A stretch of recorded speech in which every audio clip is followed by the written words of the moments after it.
came up, fell in love with music, so I decided, well, got to do music, went to school for music, got really serious kind of with music and recording, actually, studio recording, when I was a teenager, just loved that stuff. And so when time for college, I went to college, got a jazz studies degree. My main instrument is actually saxophone. Graduated, ended up teaching for a couple years, teaching elementary, middle school, and high school band, jazz band, and concert band, the whole thing. All right, for any instrumentalist out here, played, didn't do marching band. I was against marching band. Went back to school for my master's degree in performance arts production because I was always running around all over the place, setting up sound and lights and all that kind of stuff, and it just seemed like a natural fit. So I went for my master's degree, interned at Disney for about 6 months, left Disney, and I said, I got to get out of here. I had a friend who used to live in Nashville. She said, you need to go to Nashville, that's where people like you are. And I said, okay, and I got my Toyota Supra and drove to Nashville. My first apartment was an absolute nightmare.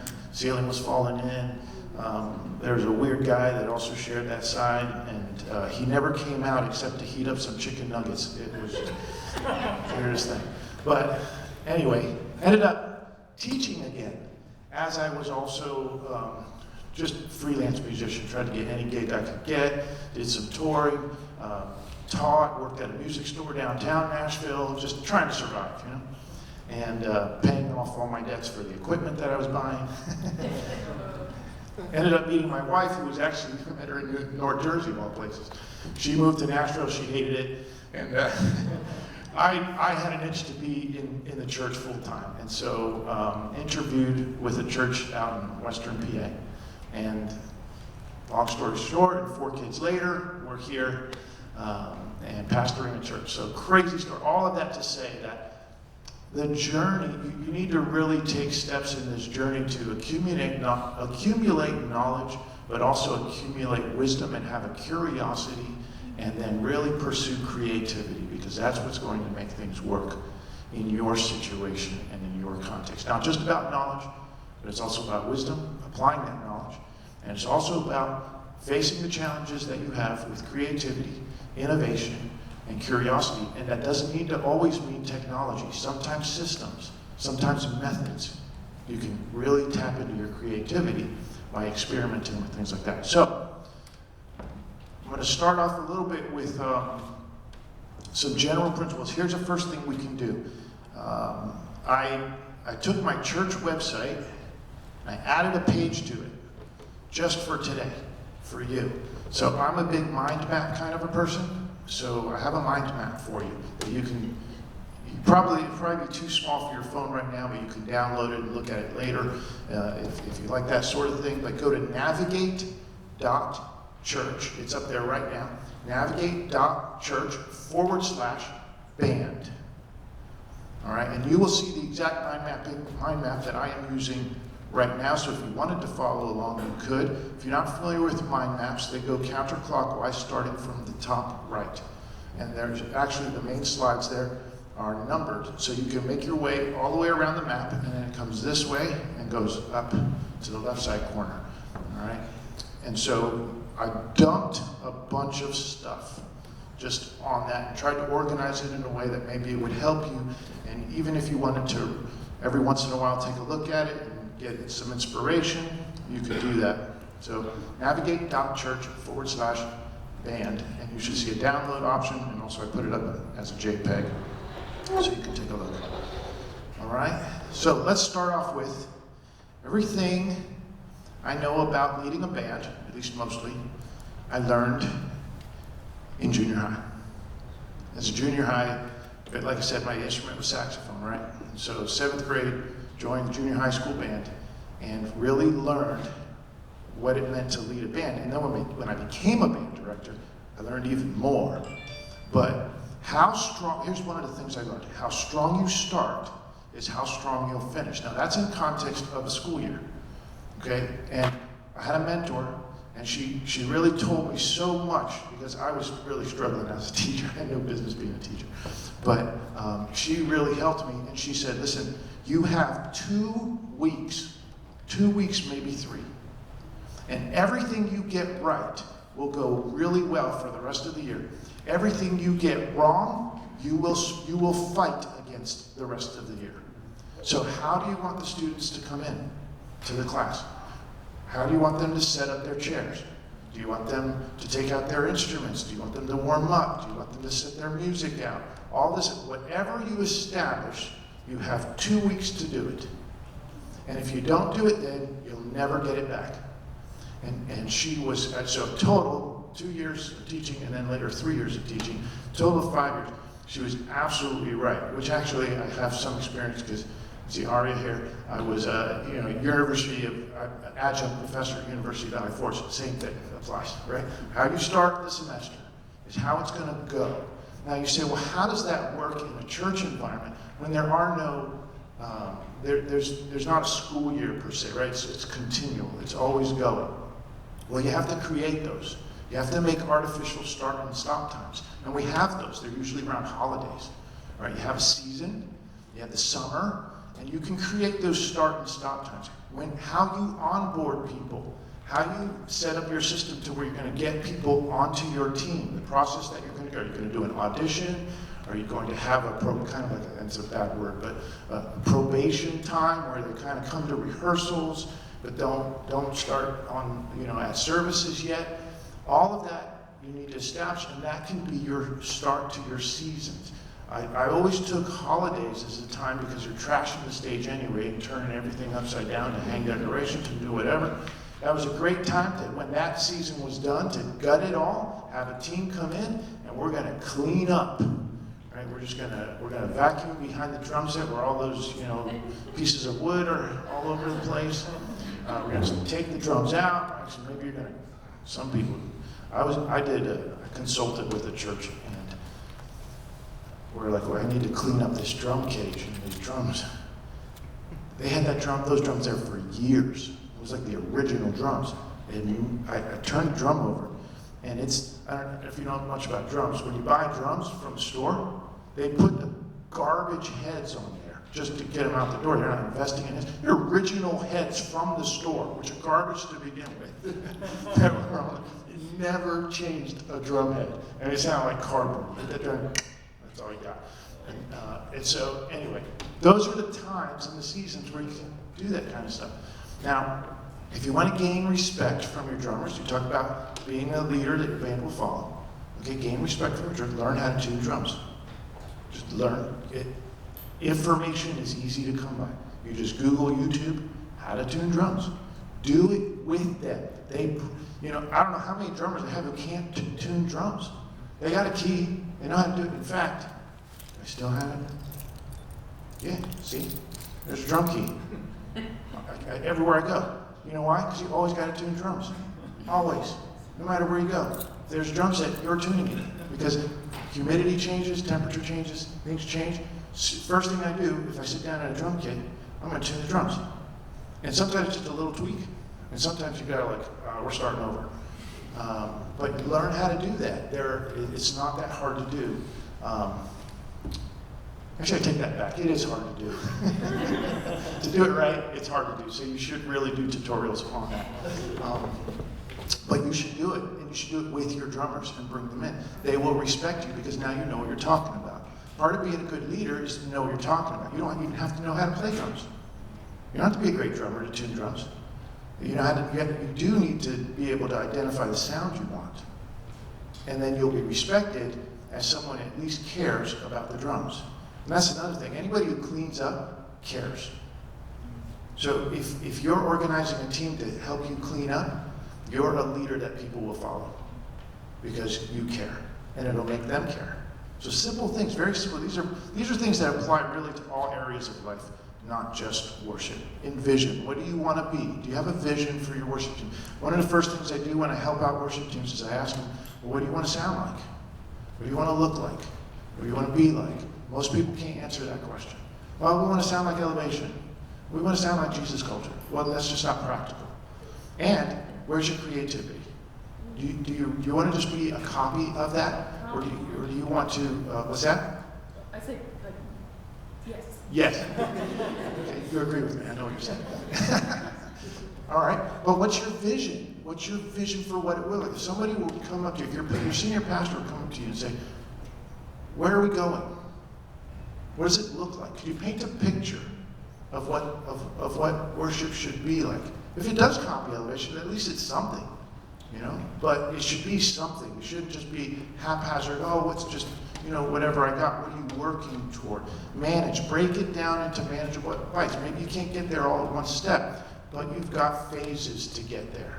Manageable bites that you can just break things down and say, okay, I'm going to, you know, by next year I want to have a new drum set. I know I'm talking a lot about drums because they're the biggest instrument on stage and the loudest and the most offensive, so you got to get that right. You're like, well, we need to upgrade our drums, and we need drum mics. We don't have budget for that. Okay, if you don't start budgeting now, you'll never have a budget for it. So you need to sit with your pastor.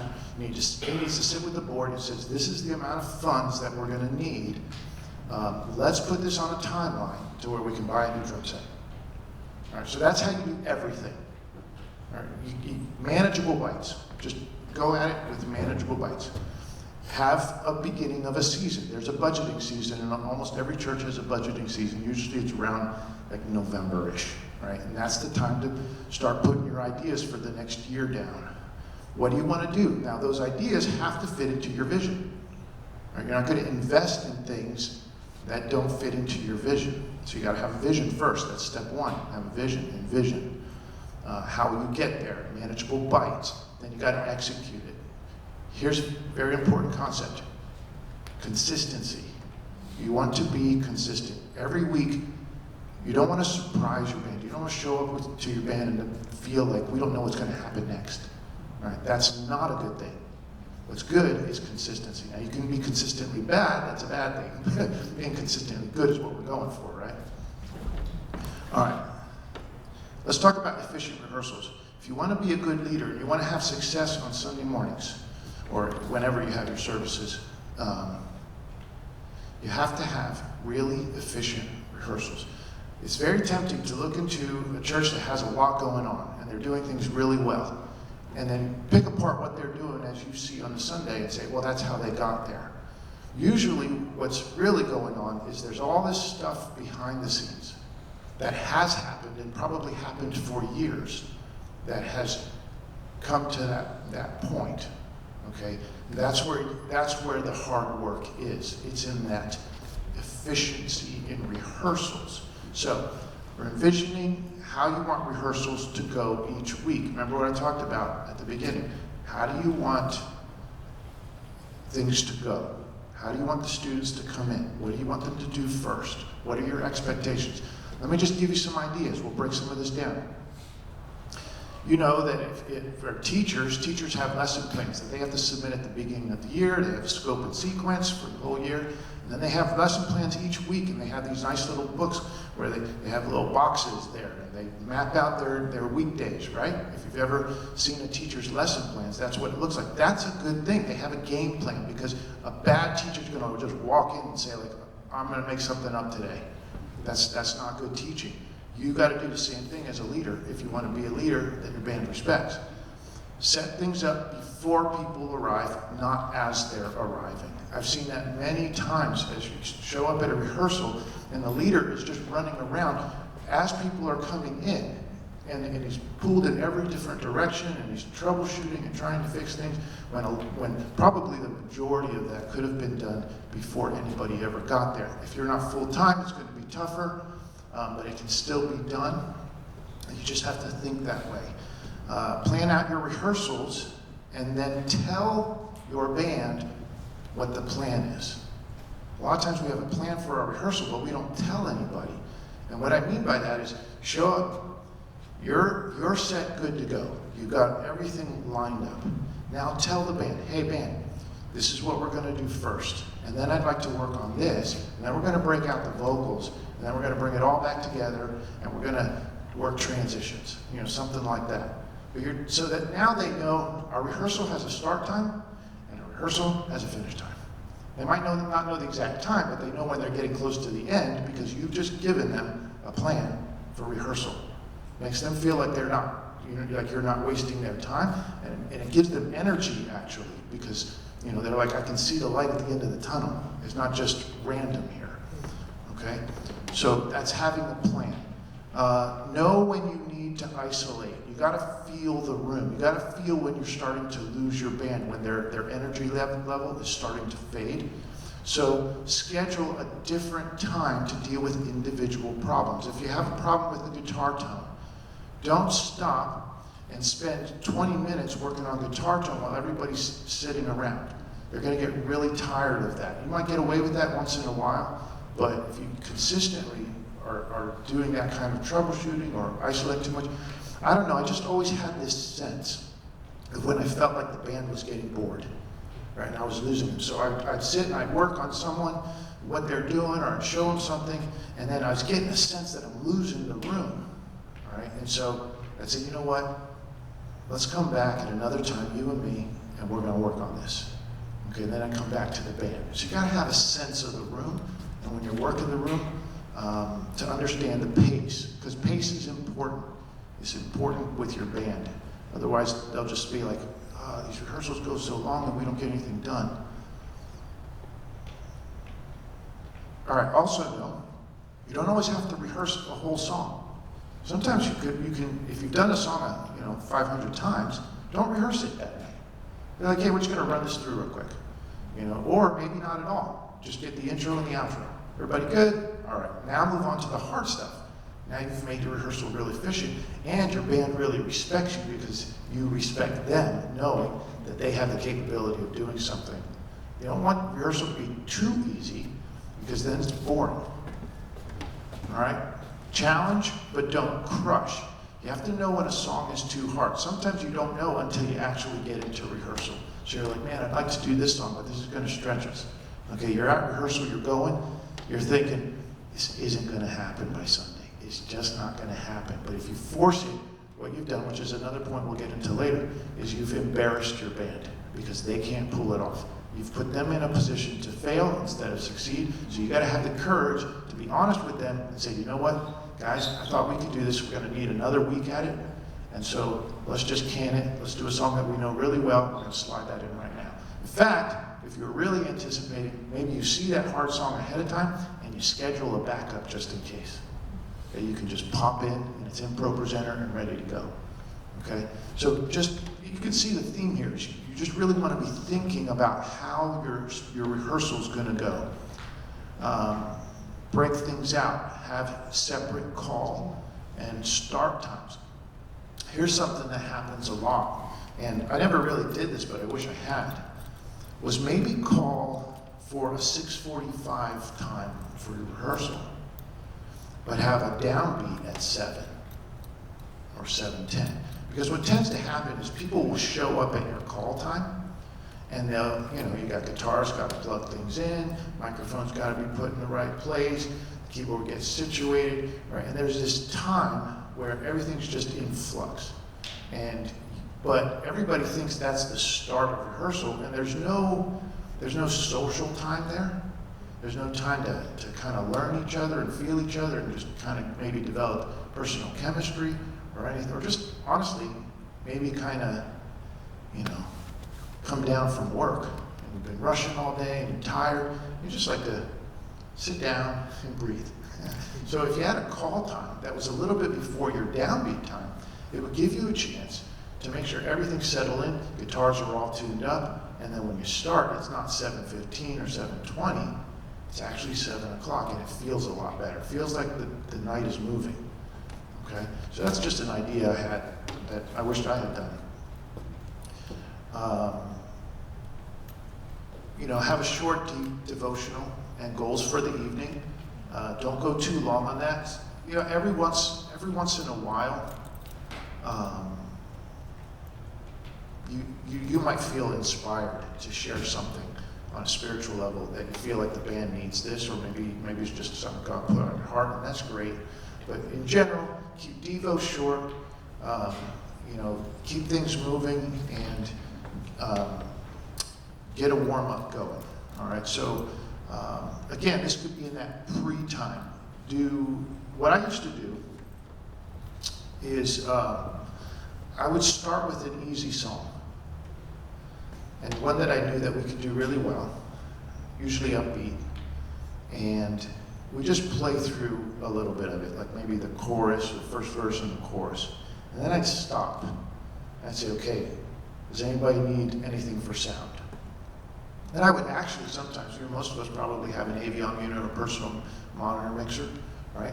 I would unplug my earphones and I would go to different people's, especially the vocalists, no offense to vocalists, but they know nothing about setting their mixes up right.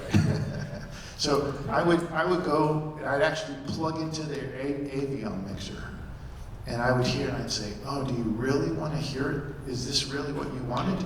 And they're like, no, it's just that's the way it is. And I was like, oh, well, let me pan this guitar to the right, and then we set up your keys here, and the other vocalist would put one vocalist on this side, put one vocalist on that side, and now you're in the middle. They're like, wow, it sounds so great. All right, you have to do that. And you have to plan time to do that. So I get a nice warm-up, everybody hearing, and then I go to each band member and say, okay, what do you need? Can you hear okay? And this prevents band members from yelling back at your sound booth and demanding things, and your sound guy getting all upset, because I'm not talking to him, he doesn't know what he's talking about. And you get all those kinds of conversations. Everything goes through you, and then you can have nice control over that, and they feel like you've given them attention, and that you've taken care of them, and then they respect you for that. Okay, so simple things like that, just taking time out. And if you do that at rehearsal, that should help Sunday mornings go a little smoother. Because there's always some kind of a bug or a mouse or a little munchkin or something that gets into your system between rehearsal and Sunday and changes all of the settings. And nobody can understand why on Sunday. It was perfect at rehearsal. Happens all the time. Okay, make sure you schedule in time for a sound check. I'm kind of talking about that, right? You want to talk to your sound tech ahead of time that you're going to do this until it starts becoming a pattern of your rehearsals, and he expects that. So you say, well, we're going to start with the drums, we're going to start with the bass guitar, then we're going to move to the keys, then we're going to go to the guitar. And what you're also training your sound guy as well, because you're giving him or her a chance to hear all of the instruments isolated. And that's going to help them identify the instruments, and especially your vocalist, because where your sound tech is going to have the hardest time is differentiating between the vocalists. Most sound techs don't know the difference between alto and soprano. All right, they pretty much look at the leader, but when the leader gives a verse to this singer over here, the sound guy has no clue that that's happening, or what that sounds like, or what the blend, how that leader is now singing harmony. And so that needs to be adjusted. But if you give them a sound check, where they can hear that vocal isolated, you're just giving them a little bit more of a tool to be able to hear what that sounds like. Okay, so little things like that. If you schedule your sound checks, things should go a little bit more smoother and you get more out of them. All right, so this is a typical rehearsal schedule. You know, you have separate call times, you have a Devo, and then the goals for the evening, so you're going to tell everybody what's going on that evening. You get a nice little warm-up, stop, ask everybody what they need, sound check it, okay? Then you start working the songs, and then you can work transitions. These are just suggestions, okay? You might have to change things up. Work the songs, and a lot of times I'll work the songs and I won't work the transitions, because we need to concentrate on just this song. Just getting this song right. Don't worry about, how we're going to get to the next one yet. Just going to work it from intro, tag, out. Okay, it's good as a complete unit. Then I'm going to come back and I'm going to work how we're getting from that outro into the intro of the next song. And you see, then I don't have to spend all this time on a song and then work the transition into another song that I haven't worked yet. I can work this song, I can work this song, and then I have a plan for the transition. Of course, that assumes that you have a plan for the transition, which is where most of us get in trouble. We wait until that night and we say, I just need to feel it, I need to hear it, but I never had a plan. It's better to have a plan that you depart from than not have a plan at all. Okay, so where I used to spend most of my time was not actually in the song, in my prep time. It was in the transition. Like, how am I going to get there?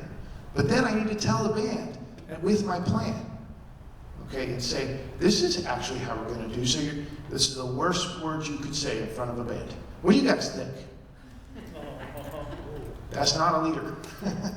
That is not a leader. Every once in a while, I would ask that. I'd say, well, what do you guys think we should do? But I already had an answer in my mind.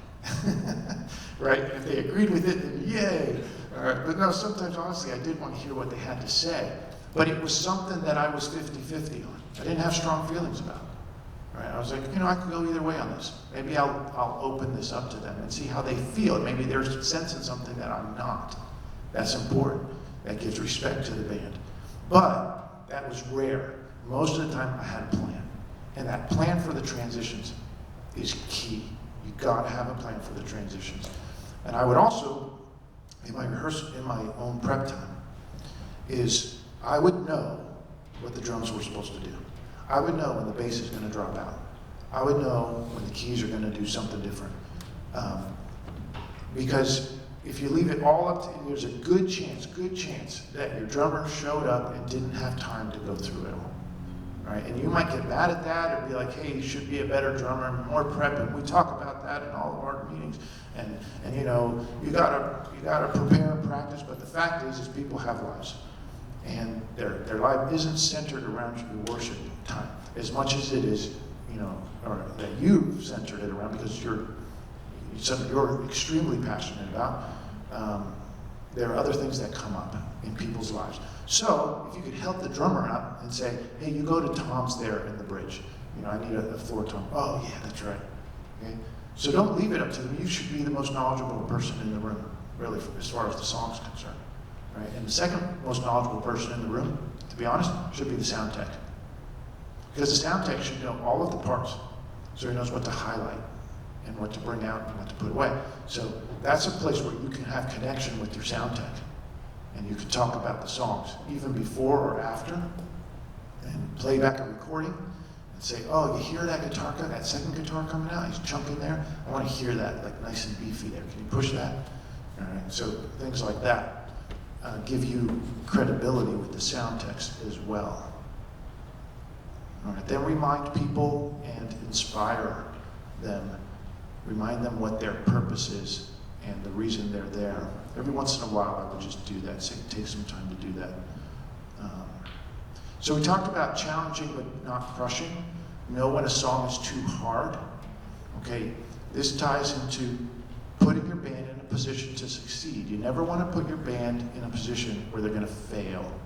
All right, what do they need from you to do that? Don't let them get embarrassed, especially your vocalist down front. Don't let them be embarrassed. Make sure they have everything they need. Don't be afraid to make changes if you have to. This is, let me finish up this one little section here, and I want to open it up for some questions, because I don't want to just talk about a bunch of stuff that you guys don't care about. All right, so you can already get a sense that I'm talking about anticipating problems. Anticipation is key to leadership. If you can anticipate, you will be an excellent leader. So you got to anticipate these problems. I talked about making notes ahead of time. I talked about them writing them down, which if you're using anything like Music Stand for Planning Center, you can annotate like crazy. And the great thing about that is you can share those annotations with everybody else, and they can see all of your notes as well. All right? So write them down, because you will forget. There should be lots of notes. Every great musician, if you sat in any Philharmonic orchestra, and you sat down in the violinist chair and you looked at their sheet music, they would have pencil marks all over that thing. You'd hardly even see any notes. There'd be so many pencil marks, because they're making a living on hitting that note right every time. And to depend on your memory to do that is not as dependable as seeing that little cue that says, oh, I got to play that note short. Okay? So we should do the same thing with our notes when we're leading a rehearsal. There's nothing wrong with writing things down. So anticipate the problems in the transitions. You can usually see them coming. These songs are not that hard, so you kind of know what's going to happen. Your breakdowns. Anticipate what's going to happen with the builds, with the tough harmony parts. There's some songs that just have tougher harmony parts you're going to have to spend more time on. Any riffs that you want the whole band to play together. Okay, note that, Note, see, this is the key. How are you going to tell them?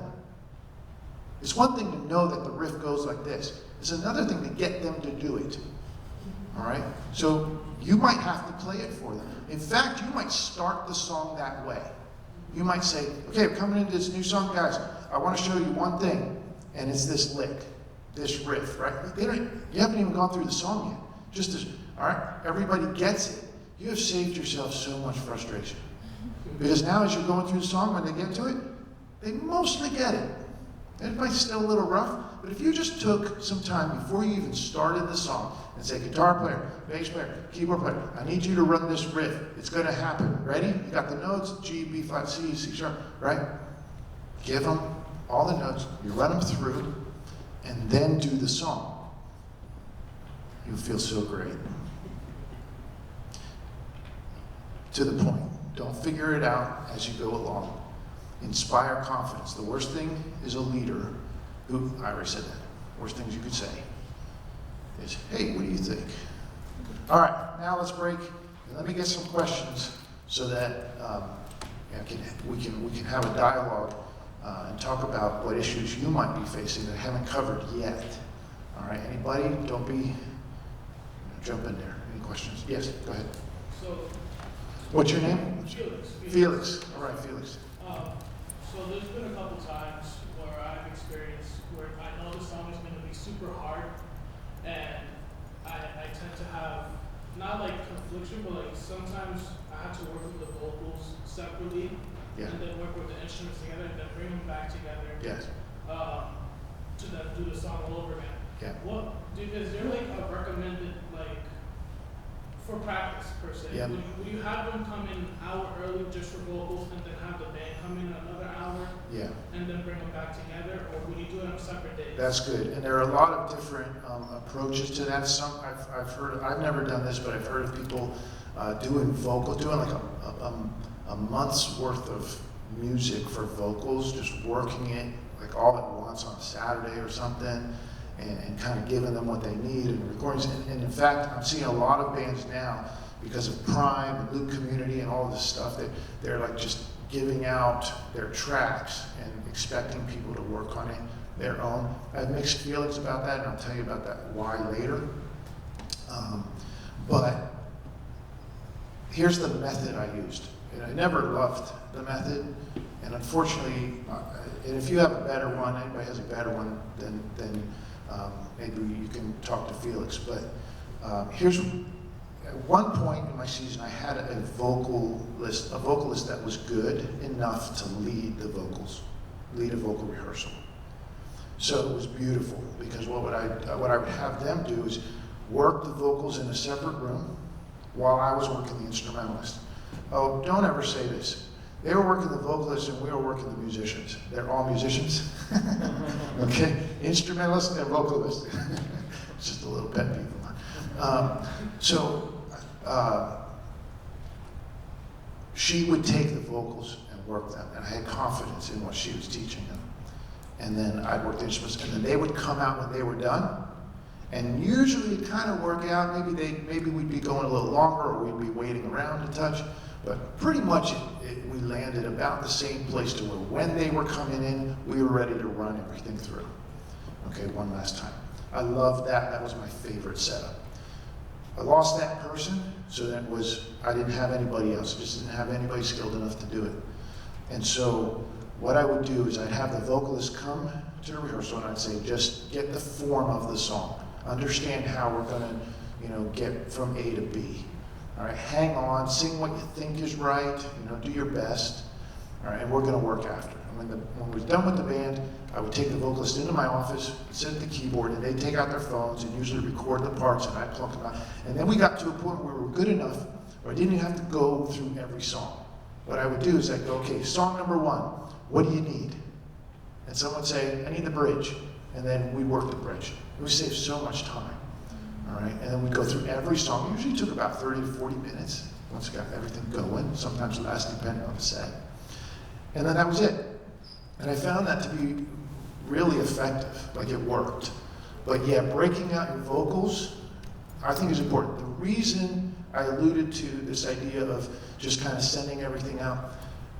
In my position, I saw myself not just as somebody who's getting the job done for leading the congregation on Sundays. I saw myself as an investor in these people. Their personal lives, their spiritual lives, but also even I was giving them a gift that God had given me. When I was 8 years old, there was a saxophone player. I remember his name was Rocky Vaccaro. We called him Brother Rocky.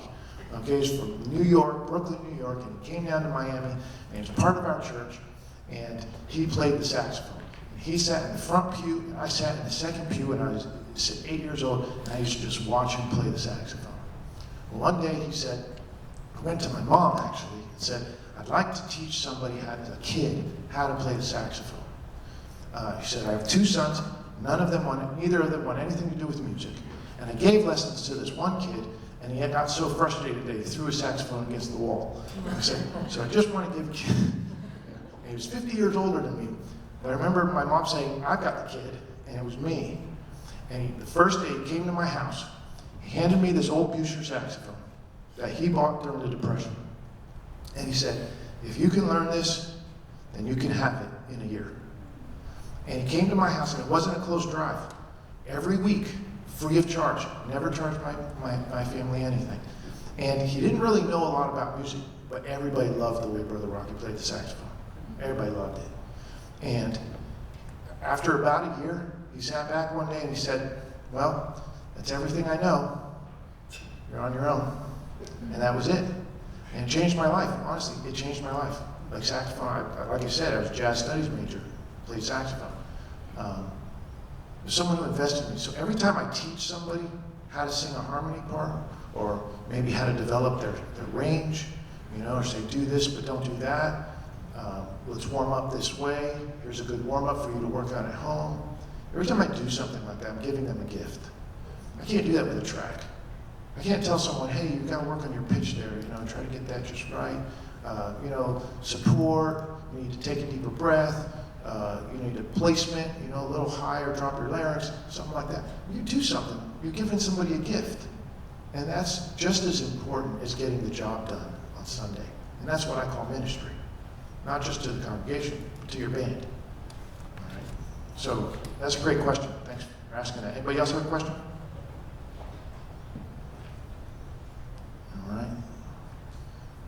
That means I'm doing a great job, right? Amazing. Okay, let's talk about resources, because I find that in especially smaller churches, which I have a real big heart for, because I've been part of a large church ministry, but my dad planted a church when I was a kid, and we had like 10 people, so I feel that too. But my dad used to say to me, because I get frustrated because I wanted to do things, and didn't have the money to do things. And so he used to say, Stephen, family calls me Stephen, everything takes money, so do the best with what you have. And I hated that statement, because I wanted to do stuff and I needed money. But now it's the best statement ever, because that's just reality. And so you got to do the best with what you have. And so what I like to tell people, with limited resources especially, is for goodness sake, just simplify. Simplify, simplify, simplify. My sound guy used to say, I have all these instruments on stage. He'd say, yeah, it was great, but I actually liked it better when you had fewer people playing. Because we had a really live room, and everything bounced, and it was hard for him to fit everything in. And he had a hard time mixing, because it was just too crowded. And nowadays, I'll be honest with you, I love tracks, I've used tracks. I think tracks can be really beneficial. But sometimes I hear so many things in those tracks that I end up hearing nothing. I just hear a bunch of white noise. There's some, shaker and finger snaps going off in the busiest time of the song. And I'm like, I can't make out anything. It's bouncing all over the room. It's going crazy. The band's not tight enough to be playing with it. It's just not good. And so sometimes it's just better to simplify. And I don't know, maybe I'm just getting old, but sometimes I just want to sing. And I just want to feel the presence of God with everybody just singing together. I want to hear everybody's voices. And I just want to rest in that and sit in that. But focus on the basics. Just focus on the basics. Get the basics down. And if you're doing nobody told me, we're 3 minutes out, 2 minutes out, 2 minutes. I'm not going to finish. I knew I wasn't. It's the problem with mind maps. This is important, so I'll finish with this. Simplify. Go to the basics. And that will inspire your creativity. Because I think I wrote it down. What is it? Scarcity is the mother of invention. It will force you into thinking differently. Don't get too frustrated. Say, I gotta find another way. Be innovative. Create. All right? That's kind of how tracks came about, to be honest with you. But it doesn't have to be that way. Because here's the thing. What if you got a whole mess of vocalists and they're really strong? Well, maybe you highlight that and you don't emphasize the band so much and you simplify the band. Maybe drums aren't drums. Maybe they're not, maybe it's not a full kid. Maybe you got a kid back there with a little beatbox or something, he's hitting things. Maybe you don't have a bass, so you got to do things different. You need 3 acoustic guitars to play. Maybe that becomes what you've got in the season that you're in, but you can make that the best thing ever. And you could do some really great stuff, Think about the power of all these silly little boy bands running around. You know what the power is there? Is their vocals, right? Beat is not the main thing. The main thing is their dancing, right? And their hair, and their vocals, okay? When you've got that formula put together, that travels, okay? Someone who's creative. You could do the same thing. You say, where's our strength? Why don't we focus on that rather than wishing that we were something else? All right? So you've got the mind map. I'll leave that with you. Our time is done. I hope you got something out of it. God bless you. Be well.